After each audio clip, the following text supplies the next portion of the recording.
இந்த அபிமான் கொடுத்தா நல்லா இந்த வேர் வளர்ச்சியெல்லாம் நல்லா இருக்குதுங்க.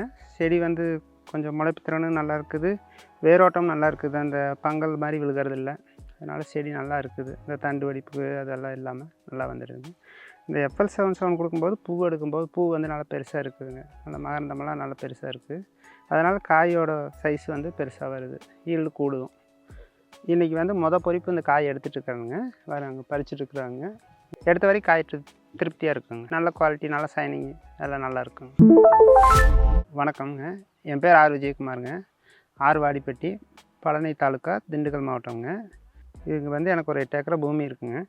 இதில் வந்து தர்பூசணி வந்து இப்போ ஒரு 2 ஏக்கரா நடவு பண்ணிக்கிறேன். அது இல்லாமல் இப்போ வந்து வெண்டை ஒரு நட்டு ஒரு 45 நாள் ஆச்சுங்க. பூரமா ட்ரிப்பு தான், தண்ணி கொஞ்சம் ட்ரையான ஏரியா தான், போர் தண்ணி ட்ரிப்பு போட்டிருக்கேன். இப்போ பொறிப்பு வெண்டைங்காய் எடுத்துகிட்ருக்குறோங்க.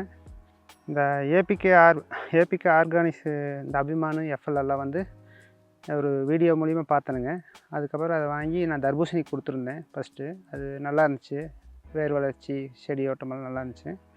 அதுக்கப்புறம் வெண்டைக்கு, மல்லிக்கு கொடுத்தேன். இப்போ திரும்ப வெண்டைக்கும் கொடுத்துருக்குறேனுங்க. கொத்தமல்லி வந்து விதைச்சி ஒரு 4 நாளில் அபிமான் ஒரு தடவை ட்ரிப்பில் கொடுத்தோம். திரும்ப வந்து 15 நாள் கழிச்சு மறுபடியும் ஒரு டைம் கொடுத்தோமுங்க அபிமானு. இது வெண்டைக்கு வந்து அதே மாதிரி ஒரு முதலச்சு ஒரு வாரத்தில் ஒரு தடவை கொடுத்துட்டுங்க. திரும்ப 15 நாள் கழிச்சு ஒரு டைம் கொடுத்தோம் ட்ரிப்பில். அதுக்கப்புறம் முளைப்பு திறன் நல்லா இருக்குது. மல்லிக்கு வந்து இந்த வெயிலுக்கு நல்லா முளைச்சிக்குது. இது இருக்கிறனால, அபிமான் இருக்கிறனால கொடுத்ததுனால வெண்டைக்கு நல்லா தான் இருக்குது, செடி நல்லா வருதுங்க. இப்போ தான் ஃபஸ்ட்டு பொறிப்பு காய் எடுத்துருக்கோம். இதில் வந்து மல்லி நட்டுங்க. மல்லி ஒரு 15 நாளுக்கு அப்புறம் பார்க்கும்போது முளைப்பு திறன் வந்து கொஞ்சம் கம்மியாக இருந்துச்சுங்க. அதுக்காக வெண்டை வந்து ஊடுபயிராக செஞ்சுட்டேன். இப்போ மல்லி எடுத்து முடிச்சுட்டு வெண்டை வந்து காய் எடுக்கிற மாதிரி வந்துடுச்சு.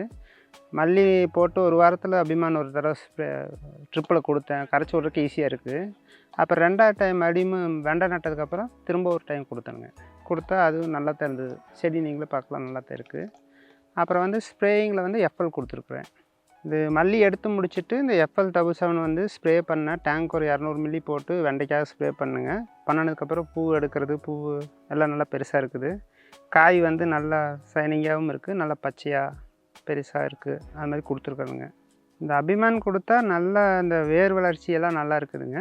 செடி வந்து கொஞ்சம் முளைப்பு திறனும் நல்லா இருக்குது, வேரோட்டம் நல்லா இருக்குது, அந்த பங்கல் மாதிரி விழுகிறதில்ல. அதனால் செடி நல்லா இருக்குது. இந்த தண்டு வெடிப்பு அதெல்லாம் இல்லாமல் நல்லா வந்துடுதுங்க. இந்த FL77 கொடுக்கும்போது பூ எடுக்கும்போது பூ வந்து நல்லா பெருசாக இருக்குதுங்க. நல்லா மகரந்தமெல்லாம் நல்லா பெருசாக இருக்குது. அதனால் காயோட சைஸ் வந்து பெருசாக வருது, ஈல்டு கூடும். இன்றைக்கி வந்து பொறிப்பு இந்த காய் எடுத்துகிட்ருக்காங்க, வராங்க பறிச்சுட்ருக்குறாங்க. எடுத்த வரைக்கும் காய் திருப்தியாக இருக்குங்க. நல்ல குவாலிட்டி, நல்ல சைனிங், அதெல்லாம் நல்லா இருக்குங்க.